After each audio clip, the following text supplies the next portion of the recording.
पूज्य गणेश और देव सेनापति कार्तिकेय, ये दोनों भ्राता यहां क्यों हैं?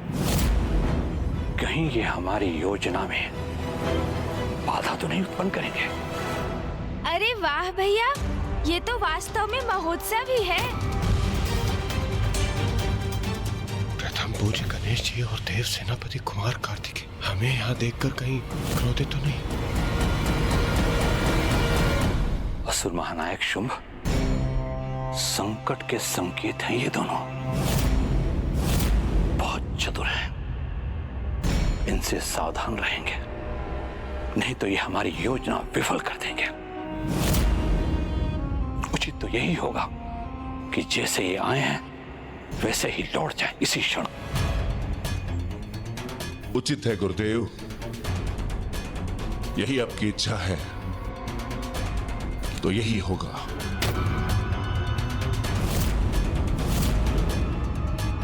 हमारे द्वारपाल सुप्तावस्था में है क्या?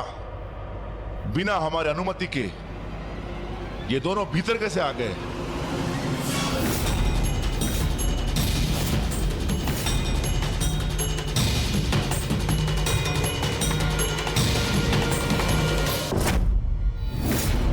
ये क्या कह रहे हैं असुर महानायक शुंभ?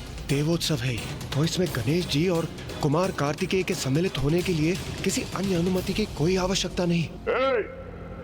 तुम जो कोई भी हो, ये तुम्हारे जैसे भूले भटकों का विश्राम स्थल नहीं कि मुंह उठाए और चले आए। ये महाराज शुंभ का राजमहल है और ये उनकी राज्यसभा। बिना उनकी अनुमति के तुम्हारी उपस्थिति का कोई औचित्य नहीं है। अच्छा, सूर्य देव, वायु देव, वरुण देव, अग्निदेव और कुबेर देव के इस असुर राजसभा में होने का क्या औचित्य है? एक नष्ट और विचित्र गजमुख बालक दिखाई नहीं देता तुम्हें? ये सब देवता हैं और महाराज शुंभ ने इनके सम्मान में भव्य उत्सव का आयोजन किया है और ये सब हमारे अतिथि हैं।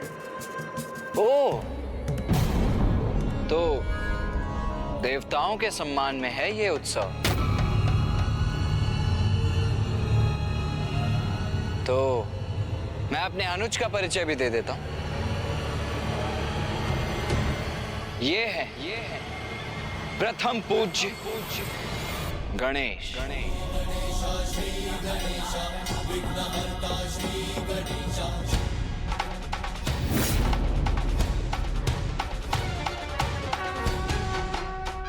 और ये है मेरे अग्रज देव सेनापति वीर कुमार कार्तिकेय।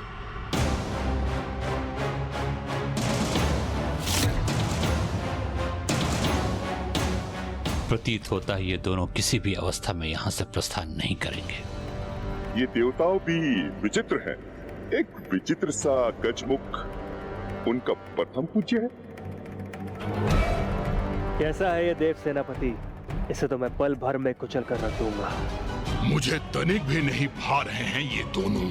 असुर महानायक, अनुमति दें तो इन दोनों को यहीं भस्म कर दे हम। इंद्रदेव, आपने नवीन असुर महानायक शुंभ को इस बात से अवगत नहीं करवाया कि प्रथम पूज्य गणेश के बिना तो कोई भी उत्सव, कोई भी समारोह अधूरा है। भूल तो हुई, किंतु आपसे नहीं विश्वकर्मा जी, स्वयं महादेव से हुई है ये भूल। मुझसे भूल हुई है देवी। कैसी भूल? जिसे प्रथम पूज्य के स्थान पर स्वयं आपने और समस्त देवताओं ने स्थापित किया था, उसी परम पूज्य गणेश की पूजा करना भूल गए आप। जो कार्य प्रथम पूज्य गणेश की अर्चना से प्रारंभ होगा वो अवश्य पूर्ण होगा। कुमार कार्तिकेय उचित कह रहे हैं। उत्सव का शुभारंभ तो प्रथम पूज्य गणेश जी से ही होना चाहिए। असुर गुरु शुक्राचार्य शुंभ तो अभी अभी अपने पद पर आसीन हुए, नवीन असुर महानायक है, तो मैं मानता हूं कि अधिक ज्ञात नहीं है इन्हें। किंतु आपको तो भली भांति ज्ञात है कि देवताओं के किसी भी उत्सव सर्वप्रथम प्रथम पूज्य गणेश को ही निमंत्रण भेजा जाना चाहिए। इतनी बड़ी, वो भी आपसे हुई। विश्वास नहीं होता। इन्हें विश्वास दिलाना होगा कि इन्हें यहाँ से दूर रखने का कोई विशेष कारण नहीं है, अन्यथा कहीं ये हमारी योजना नष्ट। ये तो सर्वथा अनुचित है, घोर अपमान है। और इस घोर अपमान के पश्चात अब हम एक क्षण भी यहाँ नहीं रुकेंगे।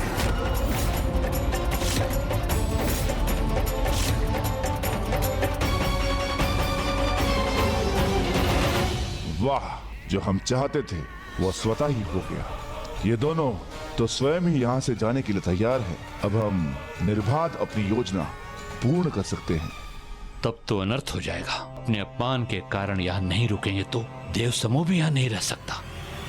इंद्रदेव, सूर्यदेव, वायुदेव, वरुण देव, अग्निदेव और कुबेर देव, इन नवीन असुर महानायक ने आपके प्रथम पूज्य गणेश जी का अपमान किया है। आपके प्रथम पूज्य का अपमान आप सभी का भी अपमान है। तो आप सभी अभी तक यहाँ क्यों खड़े हुए हैं? चलिए।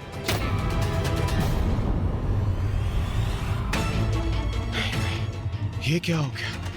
अभी तो उत्सव का आरंभ ही हुआ है और मुझे तो उचित प्रकार से स्वर्णलता से भेंट करने का अवसर भी प्राप्त नहीं हुआ। मैं अभी यहाँ से जाने का इच्छुक नहीं। चलो अनुज। जी भैया, चलिए। निरर्थक हो जाएंगे हमारे सभी प्रयत्न, व्यर्थ हो जाएगी हमारी योजना। नहीं, हम गणेश जी और कुमार कार्तिकेय के साथ इन देवताओं को यहाँ से कदापि नहीं जाने दे सकते। मित्र शुंभ, सम्मान सहित अनुरोध कर कुमार कार्तिकेय और गणेश जी को रोक लीजिए। जाने मत दीजिए उन्हें। देवराज इंद्र, इनको जाना है तो जाने दीजिए। मैंने तो इन्हें निमंत्रण भी नहीं भेजा था, तो क्यों चले आए? देवोत्सव में प्रथम पूज्य गणेश जी को ही निमंत्रण न चाहिए। ये तो वास्तव में उनका ही नहीं, हम सभी देवताओं का अपमान है, जिसे हम अनदेखा कदापि नहीं कर सकते। इसका तो एक ही उपाय है, मित्र शुंभ अपने इस दोष के लिए क्षमा मांग ले। आप सभी देवता अभी भी यहीं खड़े? अर्थ क्या है इसका?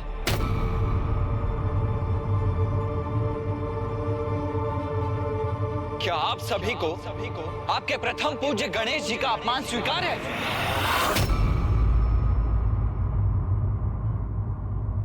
आप सभी अभी भी निरुत्तर हैं। क्या आपके मौन को ही आपका उत्तर समझ लूं मैं? क्या मान लूं कि आप सभी अभी भी यहीं रहना चाहते हैं?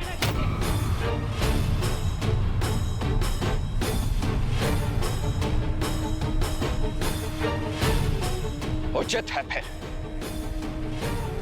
चलो गणेश। जो अनुचित है उसका हम समर्थन कैसे कर सकते हैं? कदाचित यहाँ से प्रस्थान करने के अतिरिक्त कोई उपाय शेष नहीं है हमारे समक्ष।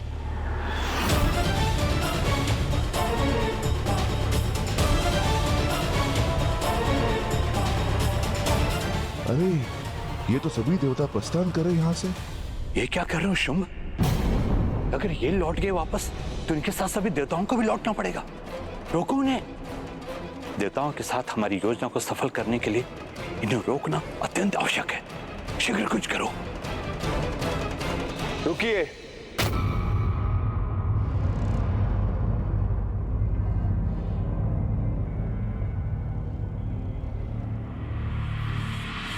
रुक जाइए सभी।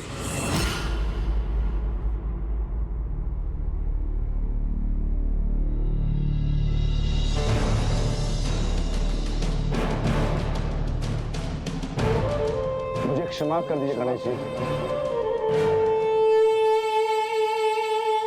मुझसे बहुत बड़ी भूल हो गई। मेरे मंत्रियों ने आप दोनों के विषय में मुझे अवगत नहीं कराया था।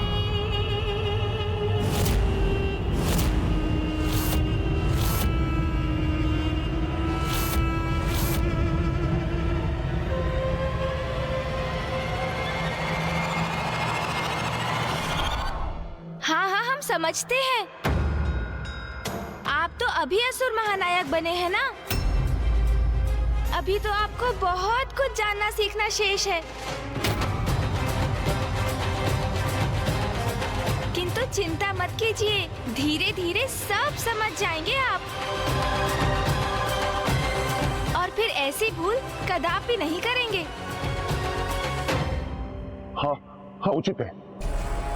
हमें अपनी भूल सुधार करने की अनुमति दीजिए। आप यहाँ आए, हमारा आतिथ्य स्वीकार किए बिना यहाँ से चले जाएं, ये कैसे संभव है? इस उत्सव का आनंद लिए बिना हम जाने नहीं देंगे। विनम्र विनती को स्वीकार करें और अपने साथ का सौभाग्य प्रदान करके हमें कृतार्थ करें।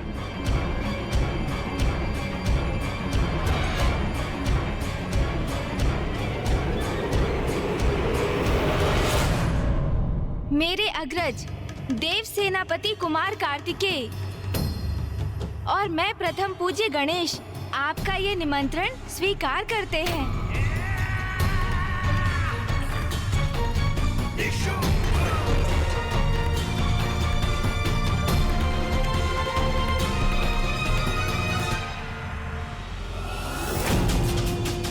गणेश और कार्तिकेय की आगमन योजना धरी की धरी रह गई, किंतु यहाँ तक पहुंचाकर इस मौके को भी नहीं गंवाया जा सकता।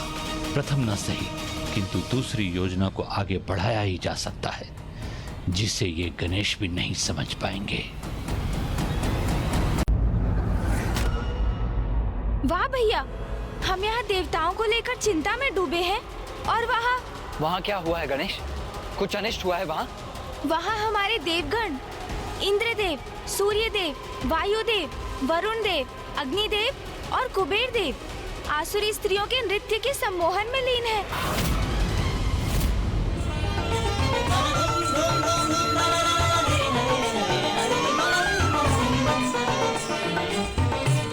और आसुरी पेय का पान कर उनके मिष्ठान भी खा रहे हैं।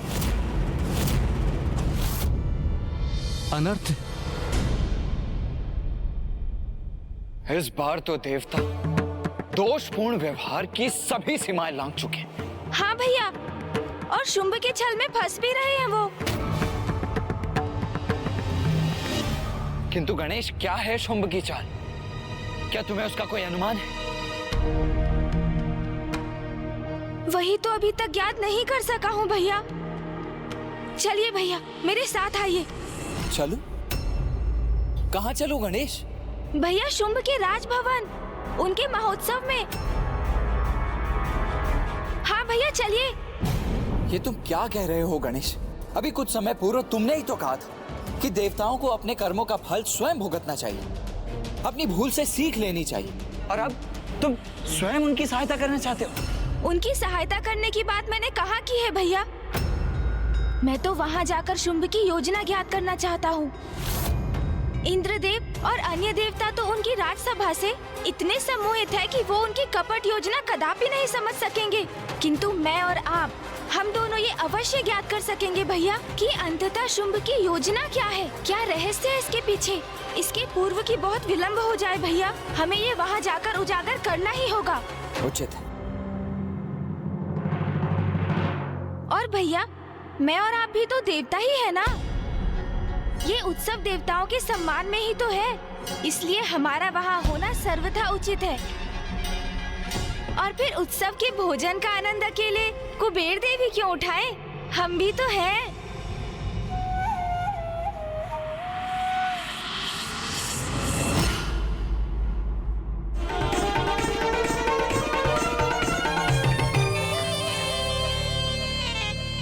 ज्ञात नहीं,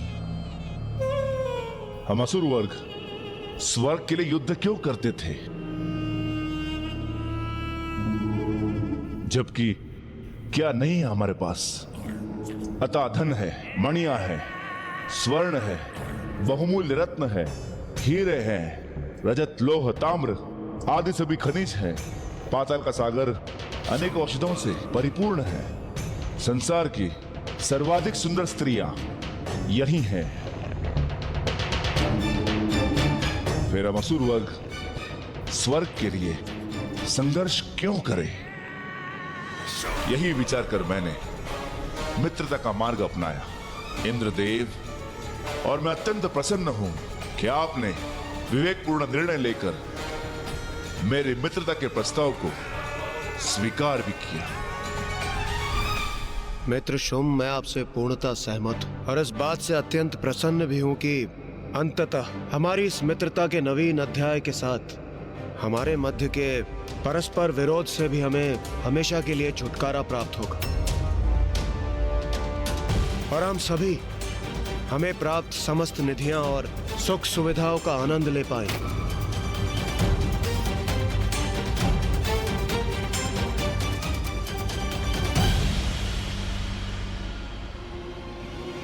इतना भी शीघ्र नहीं देवराज इंद्र, अभी तो अत्यंत स्वादिष्ट भोजन प्रस्तुत करेंगे जिससे हमारी मित्रता का माधुर्य और बढ़ जाएगा। तब तक अपने उधर को रिक्ति रखिएगा।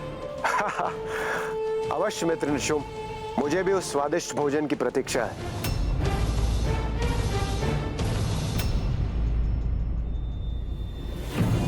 स्मरण है ना शुंभ, अब तुम्हें क्या और कैसे करना है? सर्वप्रथम मित्रता का ढोंग करके तुम्हें देवताओं को यहां आमंत्रित करना है और फिर किसी प्रकार उनके साथ चौसर की क्रीड़ा आरंभ करनी है और फिर धीरे धीरे द्रुत क्रीड़ा आरंभ करनी है। सर्वप्रथम इस क्रीड़ा में पराजित होकर तुम्हें अपनी वस्तुएं गंवानी होंगी। पराजित होना है हमें? वस्तुएं गंवानी है? पर हम उन देवताओं से पराजित क्यों होंगे गुरुदेव? पराजित होने से देवताओं का लोभ बढ़ेगा और वो क्रीड़ा के प्रति और उत्साहित होंगे। इसके बाद उनसे उनका सर्वस्व छीन लेना है।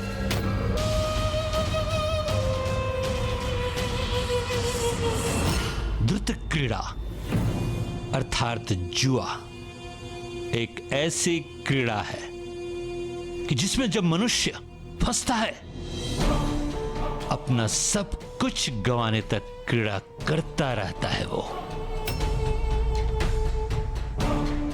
तुम्हें भी इंद्र को इसी क्रीड़ा में फंसाकर देवताओं का सब कुछ जीत लेना है तुम्हें। किंतु गुरुदेव, हम स्वयं कैसे पराजित होंगे?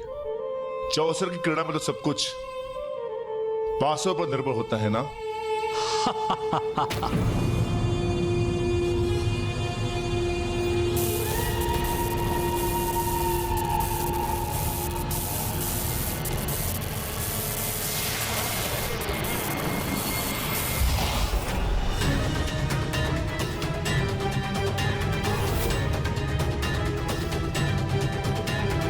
ये मायावी पासे हैं असुर महानायक शुंभ, तुम जैसे चाहोगे वैसे ही ये गिरेंगे।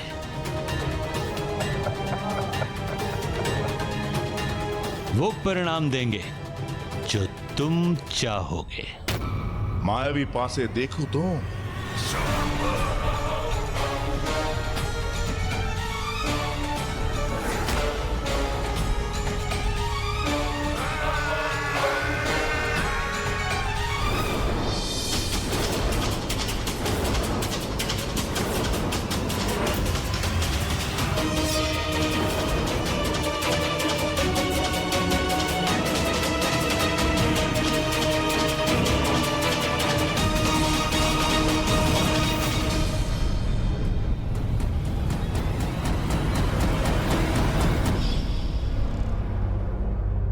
इन देवताओं को अपने जाल में फंसाकर सदा के लिए नष्ट कर दो इन्हें। अब इस काम में विलंब उचित नहीं। स्मरण रहे, आलस्यम अमृतम विषम। विलंब करने से अमृत भी विष बन जाता है। इससे पहले कि कोई बाधा उत्पन्न हो, कर दो अपना छल युक्त प्रहार।